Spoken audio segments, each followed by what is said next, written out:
Good morning, good afternoon, and good evening. This is Lynch Muscut and welcome back again here on our channel. So mga nilalang for today's video is the part 9 of Hardinero.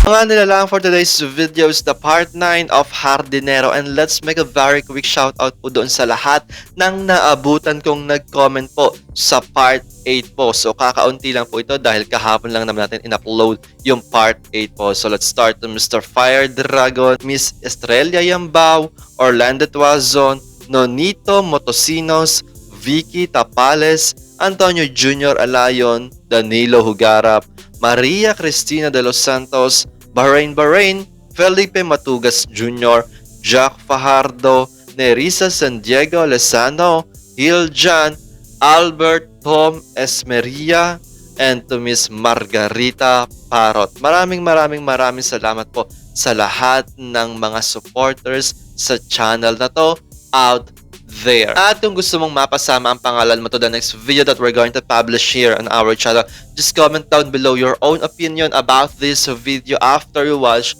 this video. At kung hindi mo pa napapanood yung ilang videos natin na may kinalaman sa Hardinero, may lalabas po na cards dyan sa upper right side po ng screen na to.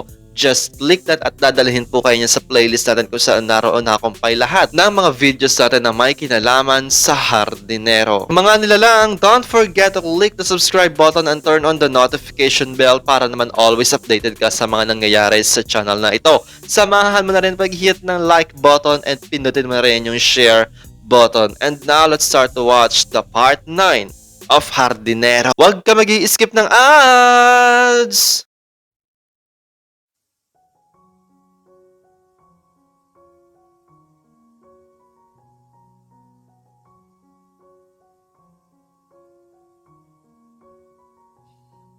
Hardinero, Part 9.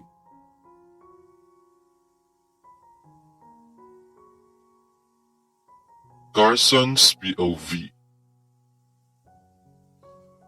Sa tingin ko ay hindi lang ilang buwan ka magtatrabaho dito sa hotel ko para mabayaran ang lahat ng kasalanan mo. Sabi nito habang nasa bulsa nito ang magkabilang kamay niya. Anong ibig mong sabihin? Muli kong tanong sa paraang nagrereklamo ang ekspresyon ng mukha ko.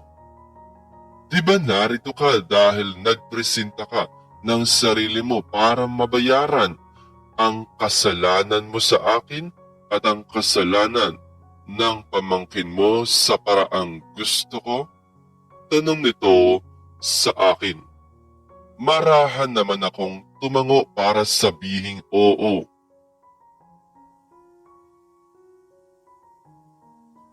So kapag pinagsama ko ang kasalanan mo sa akin at ang kasalanan ng pamangkin mo sa kapatid ko, at kung i-convert ko sa pera ang lahat ng iyon, malaking halaga ng pera, yun. Milyon ang pag-uusapan natin. Dahil walang katumbas na halaga ng pera ang dignidad at pangalan ng sinira mo, at mas lalong walang katumbas na halaga ng pera ang magagandang pangarap ko sana para sa lugar namin. Sagot ulit sa akin ni Timothy sa seryosong paraan habang magkasalubong ang dalawang kilay nito.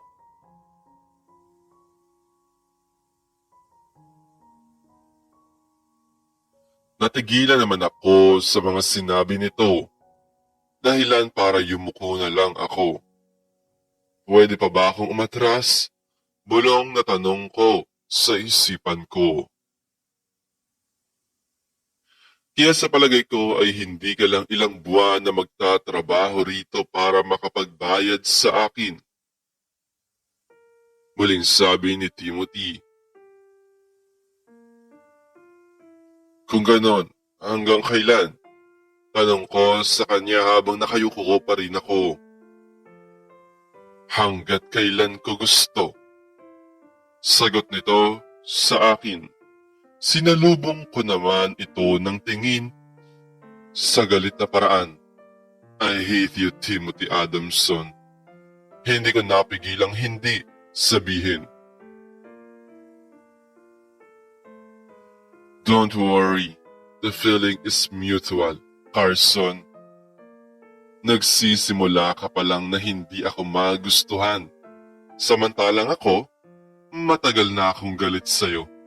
Wika nito sa mariing paraan para isumbat ang bagay na yon. Nang humakbang naman si Timothy palapit sa pintuan ng silid na yon, ay nanatili naman akong hindi kumikilos mula sa kinatatayuan ko. Ginawa akong estatwa ng nararamdaman kong galit. At napapikit na lamang ako nang isara na ni Timothy ang pintuan ng silid na yon. Pakiramdam ko ay isa akong kriminal na nakapasok o kapapasok lamang sa isang kulungan. Maya-maya pa, habang muli kong iginagala ang paningin ko sa maliit na silid na kinalalagyan ko, pakiramdam ko ay bitbit ko ang problema ng buong mundo.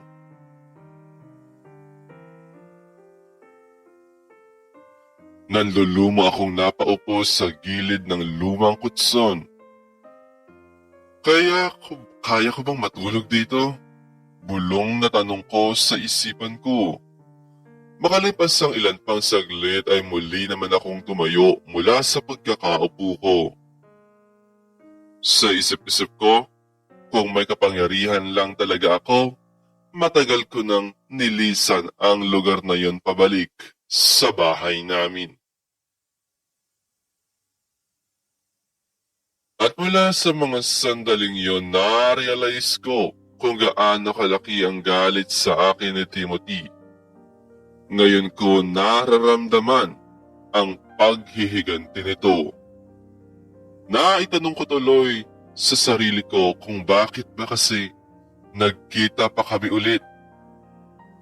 Humugot naman ako ng malalim na buntong hininga para pakawalan ang nararamdaman kong sama ng loob.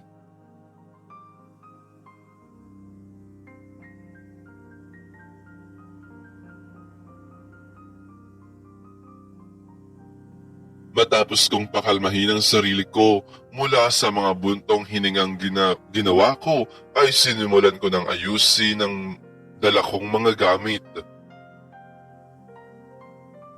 Sinimulan kong tanggalin mula sa dala kong maleta ang dala kong mga damit para ilipat sa cabinet na nasa gawing paanan ng lumang higaan.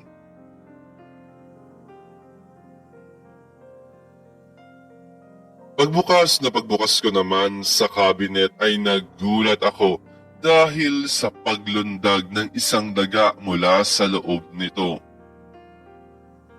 Agad ko din namang pinakalma ang sarili ko dahil sa isip-isip ko, isang daga lamang yon dahil si Timothy ang mga balak ni Timothy sa akin ang mas dapat kong pag-ingatan at paghandaan.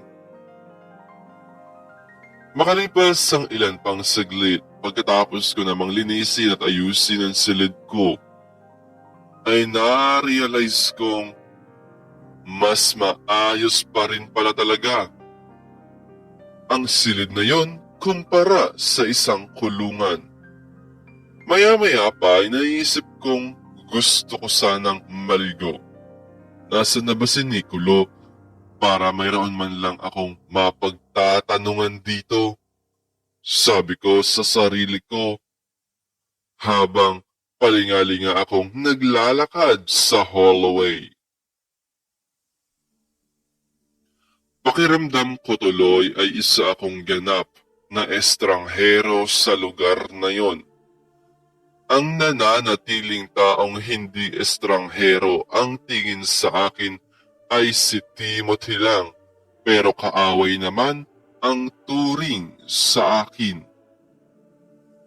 Mula sa silid ko ay medyo may kalayuan ang kinaroroonan ng banyo, pero dapat ko nang sanayin ang sarili ko sa ilang mga bagay na kailangan kong bigyan ng pansin sa bagong mundo na aking ginagalawan.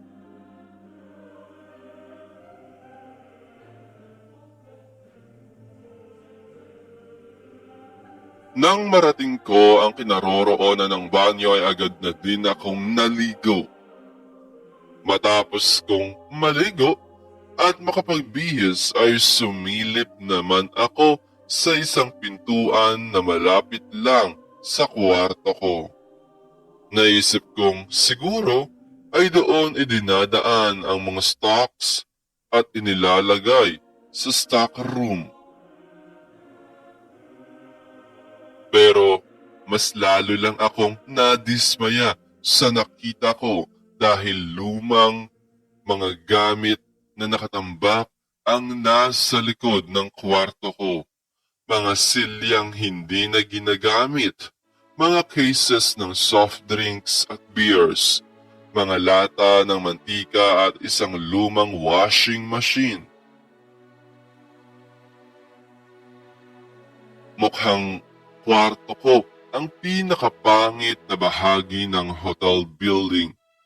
Sa napakagandang hotel building na yon, hindi mo aakalain na may ganoon palang karuming bahagi sa malaking bahagi ng eleganteng hotel na yon.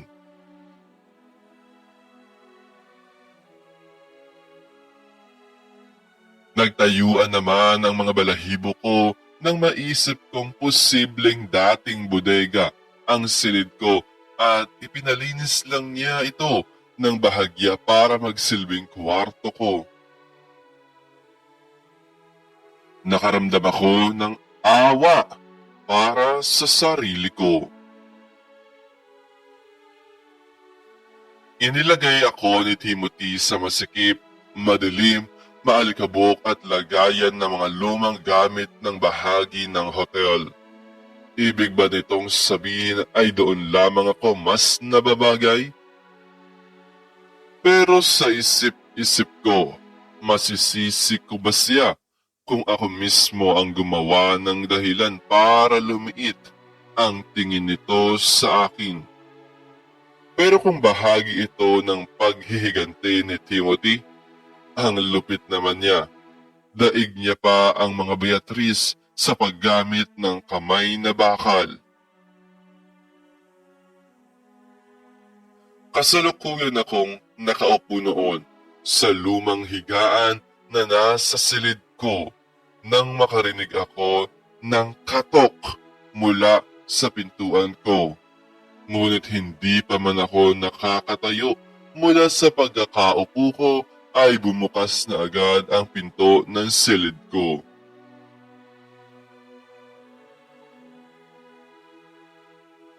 Yun pa ang isa pang problema sa kwarto ko. Sira ang lock ng pinto. May privacy nga ako. Sira naman ang lock. Makakapasok pa rin ang mga sinumang magbubukas sa pinto ng aking silid.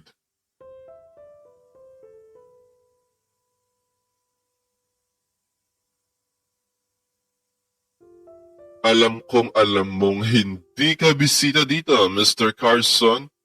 Narito ka para magtrabaho. Kanina pa kita hinihintay na mag-report sa opisina ko. Pero para kang isang turistang bakasyonista dito. Kinagulat kong sabi ng babaeng dumungaw mula sa pintuan ng silid ko.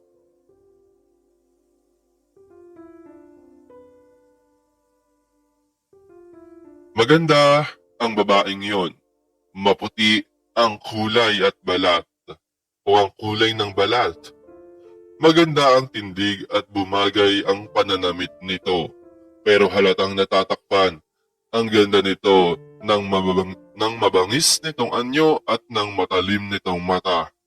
Sa tingin ko ay nasa early 30s na ito. Kasalukuyan naman itong nakapamewang habang kaharap ko.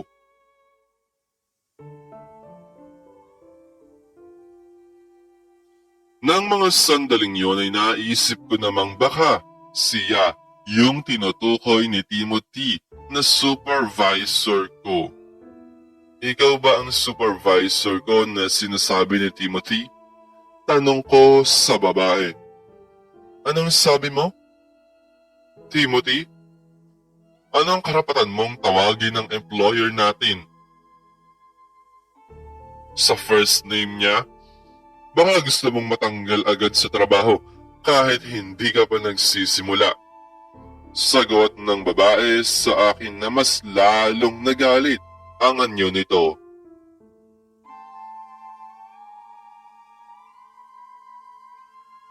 I'm sorry, miss.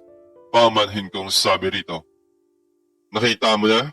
Inuna mo pang ang linisin itong kwarto mo kaysa sa kilalanin ang supervisor mo.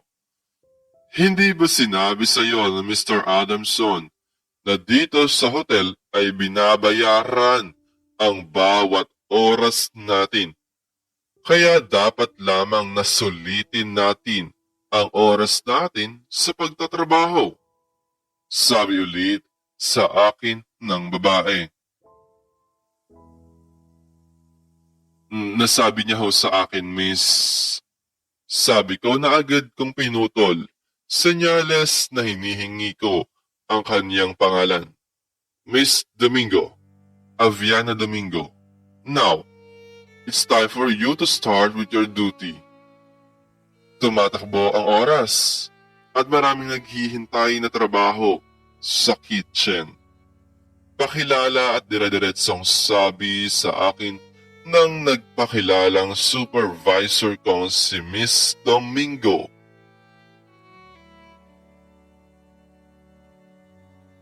Wala naman akong nagawa, kundi ang sumunod na lamang sa kanya nang tumalikod nga ito. Sa mabangis na paraan ng paghakbang nito ay naisip kong mahihirapan din akong pakisamahan ang isang ito.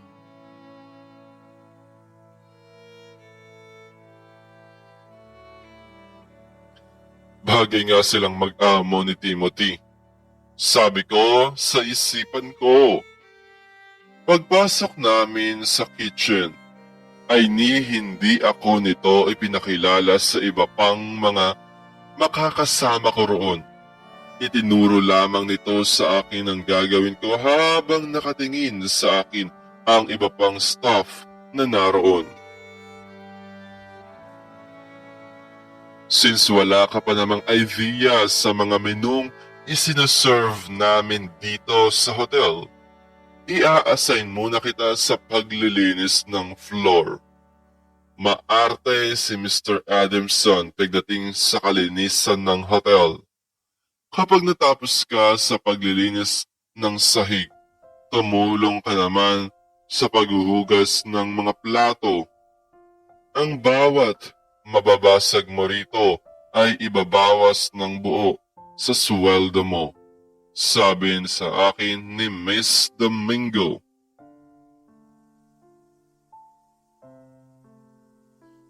Hindi naman ako makapaniwala sa narinig ko. Hindi ako nag-aral ng 4 na taon sa kolehiyo at hindi ako kumuha ng degree para lamang maglinis ng sahig at maghugas ng mga plato sa kitchen ng isang hotel. Kahit pa sabihin, yun ang pinaka-eleganteng hotel sa buong mundo. Ang sabi sa akin ni Timothy noong una ay ipagpasalamat ko daw dahil hindi niya ako inilagay sa housekeeping. Kung iisipin nga, mas malala pa sa housekeeping ang magiging trabaho ko sa kitchen. Oh, bakit parang natigilan ka yata, Mr. Carson? Iling sa akin ni Miss Domingo. Para kang nagmula sa ibang planeta, Mr. Carson. Palagi kang nakatulala. Hindi mo ba nagigets agad ang mga sinasabi ko? Muling sabi at tanong nito sa akin. Sa halip, nasagutin ko naman ang tanong nito ay sinagot ko na lang siya ng paraang wala akong reklamo. Magsisimula na ho ako, ma'am, sa trabaho ko. Sagot ko sa kanya.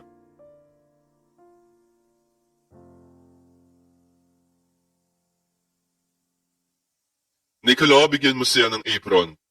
Baling at utos nito sa lalaking unang beses kong nakagaanan ng loob.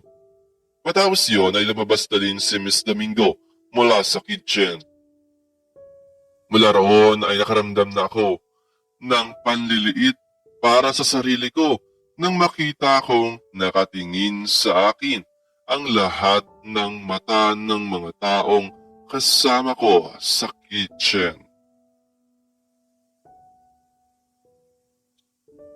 Ito na ang apron mo, sabi sa akin ni Nicolo nang pumasok kami sa stock room. Salamat, wika ko sa kanya. Ano nga pala ulit ang first name mo? Tanong naman ito sa akin. Carson, maikli kong sagot sa kanya. Ayos ka lang ba, Carson?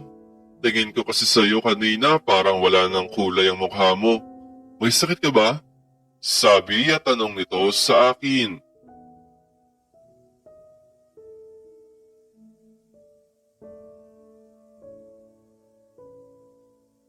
Ha? Wala naman. Napagod lang siguro ako sa biyahe. Sagot ko kay Nicolo. Dapat kasi pinagpahinga ka muna nila at bukas ka na lang ng umaga pinagtrabaho. Gabi na pero pinagtrabaho ka pa. Sabi ulit ni Nicolo.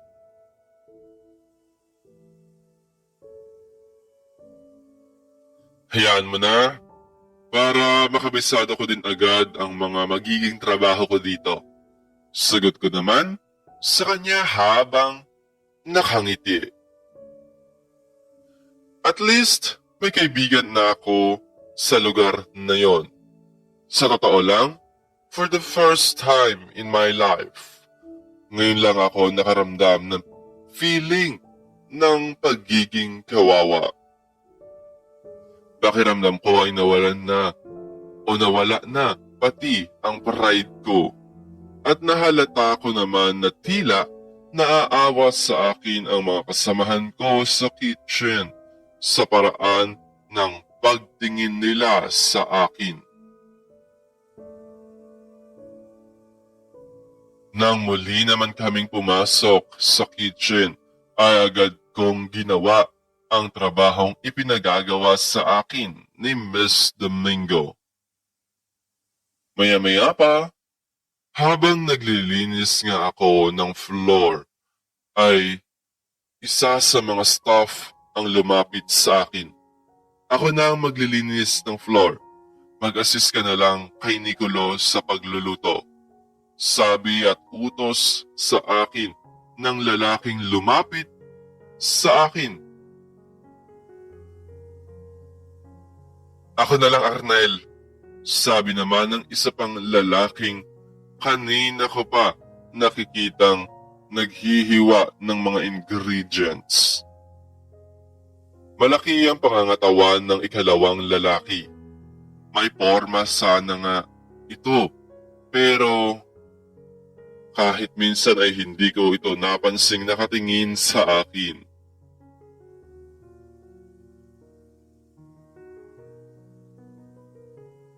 Hindi ko naman talaga sana bibitawan ang paglilinis ng floor, pero nakita ko kasi ang pagtango sa akin ni Nicolo. Indikasyon yon na bitiwan ko na ang basahan at tumulong na lamang ako sa kanya sa pagluluto. Thank you ha, sabi ko sa lalaking malaki ang katawan. Robin, at your service. Nakangiting sabi nito sa akin habang nagsisimula na niyang gawin ang trabahong dapat ay para sa akin. Robin ha, ayan ka na naman. Nakakita ka na naman ng gwapo kaya ka bumabait. Tuksong sabi sa kanya ng lalaking si Arnel.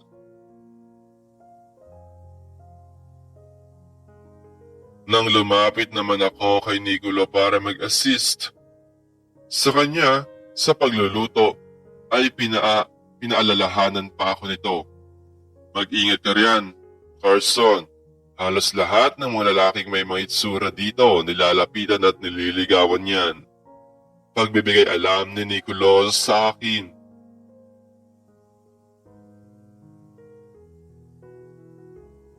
Wala naman akong naisagot kay Nicolo kundi ang matipid na pagngiti lamang. Maya-maya pa ikinagulat naman namin ang biglang pagpasok muli ni Miss Aviana Domingo. Muntikan ko pang mabitawan ang hawak kong plato na may lamang mga ingredients.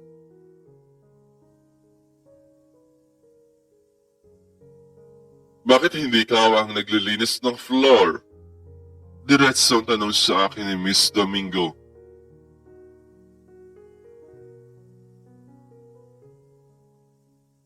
Kasi ho ma'am, sabi ko na agad niyang pinutol. Namimili ka ng trabaho? Pinapasa mo sa ibang trabahong ayaw mo? Galit na tanong sa akin ni Miss Domingo. Magpapaliwanag pa sana ako pero hindi na ako nakapagsalita pa dahil muling nagsalita ang masungit naming supervisor. Mag-uusap tayo mamaya sa opisina ko, Mr. Carson. Dikit kilay nitong iling sa akin. Sa pagkakataong yon ay sa akin nakatutok ang lahat ng tingin ng mga kasamahan ko sa loob ng kitchen matapos na pabagsak na isara ni Miss Aviana Domingo ang pintuan.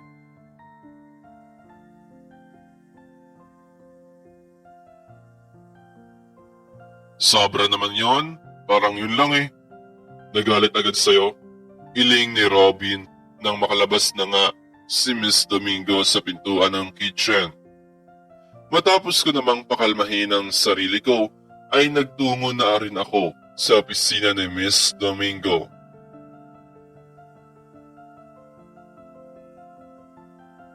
At katulad ng dapat kong asahan, galit na kinausap ako nito. Alam mo bang lahat ng naging empleyado rito sa hotel ay ikaw lang ang nakitaan ko ng pagiging masaway? Ano ba ang gusto mong sabihin? Na ayaw mong sumunod sa akin? Nakapamewang na tanong nito sa akin habang nakatayo ito sa harap ng office table niya.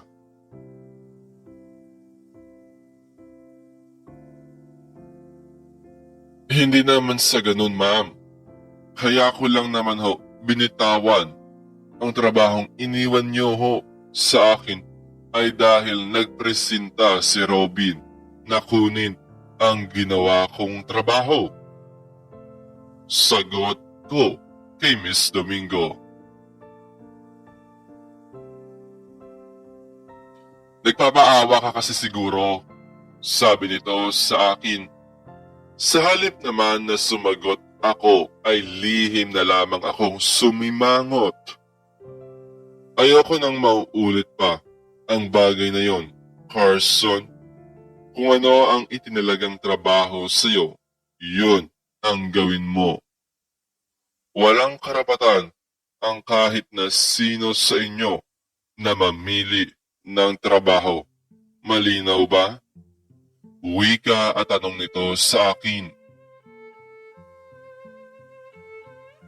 Tanging pagtango lang ang naisagot ko sa kanya. Sige na, bumalik ka na sa trabaho mo. At kailangan mong mag-overtime ngayon dahil marami pang trabaho ang naghihintay sa gabing ito. Sabi ni Miss Domingo sa akin. Muli naman akong tumango at saka ako tumalikod para tuluyang lumabas mula sa opisina nito.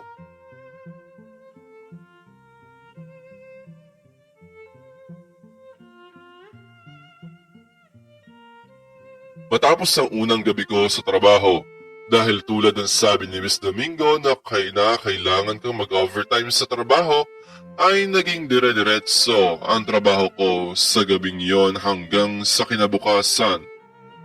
Magmula nang dumating ako sa lugar na yon, ay hindi pa ako nakakatulog sa kwartong pinaglagyan sa akin ni Timothy. Bandang tanghali, ipinatatawag ka ni Mr. Adamson, sabi sa akin ni Nicolo habang pinupunasan ko ang huling plato mula sa mataas na pinagpatong-patong na platong hinugasan ko. Bakit daw? Nagtataka, ngunit mapagkumbaba kong tanong kay Nicolo. Hindi ko lang alam, hibit balikat na sagot nito sa akin. Sige, tatapusin ko lang ito, Nicolo. Sagot ko naman sa kanya. Pero hapon na, hindi ka pa nagla-lunch. Iling nito sa akin na may halong pag-aalala. Mamaya na lang siguro pagkatapos kong makipag-usap kay Mr. Adamson. Sagot ko kay Nicolo.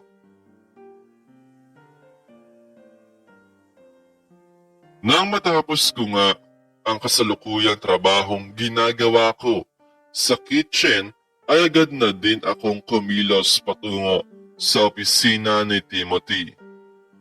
Sa kabilang banda, hindi ko naman alam kung bakit ako kinakabahan habang patungo ako sa opisina ni Timothy. Bakit kaya niya ako ipinatawag? Kinakabahan kong bulong na tanong sa sarili ko.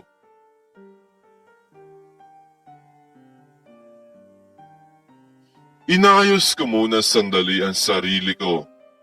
Huminga ng malalim at hinanda sa kung ano ang pwede kong marinig at saka ko tuluyang gumawa mula sa tuluyang tumawag mula sa pintuan ng opisina nito.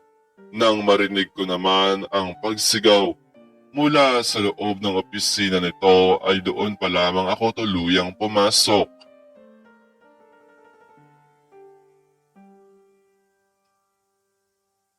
Pagpasok ko sa loob ng opisina nito ay naabutan ko itong nakatalikod mula sa akin at nakatayo sa tabi ng bintana. Sa pagkakaalam ko ay kanina pa kita ipinatawag. Sabi nito at saka siya humarap sa akin. Napatigil naman ako sa ginagawa kong paglakad palapit sa mesa niya dahil sa nakita kong diretsong pagtingin nito sa mga mata ko sa malamig na paraan. Tinapos ko pa ho kasi ang trabahong ginagawa ko. Pagbibigay rason ko sa kanya. Ganun ba? Well, hindi ako sanay na pinaghihintay ng empleyado ko. Next time, kapag ipinatawag kita, kinakailangan mong iwanan ang kahit na anong ginagawa mo. Parte man yan ng trabaho mo o hindi. Magtungo ka agad rito. Sabi nito sa akin at saka ito tumayo sa likod ng office chair niya at saka ito humawak sa sandala ng office chair na yon.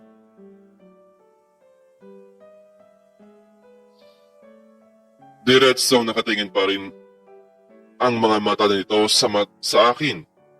Sa isip-isip ko naman, sapat bang dahilan ang maliit ng kaunti para magalit siya sa akin ng ganon? Hindi na ho maulit. Timo, sir, pamanhin kong sabi sa kanya.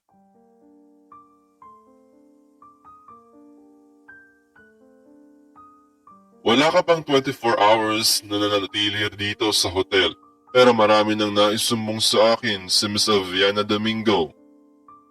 Kung hindi pa daw siya nagtungo sa silid mo, hindi ka pa magre-report sa kanya. At namimili ka pa daw ng trabaho. Ipinasa mo sa ibang staff ang trabahong ibinigay niya sa iyo at mas binigyan mo ng pansin ang trabahong gusto mong gawin? Sabi sa akin na Mr. Timothy.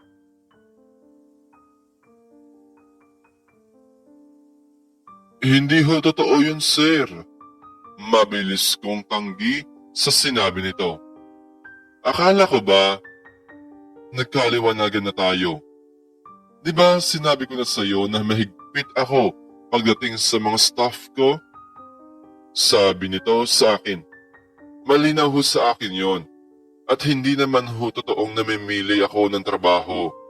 Sadyang kinuha lang ho sa akin ni Robin ang trabaho ko. Ang sabi niya ho sa akin ay siya na raw ang maglilinis at mag-a-assist at mag-assist na lang daw ako sa pagluluto. Pagbibigay rason ko kay Mr. Adamson.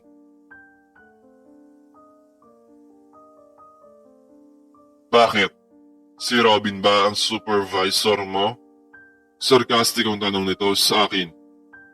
Napasimangot naman ako sa sinabi nito. Hindi ko napigilan ang hindi magbuntong hininga sa harap nito. Itutuloy.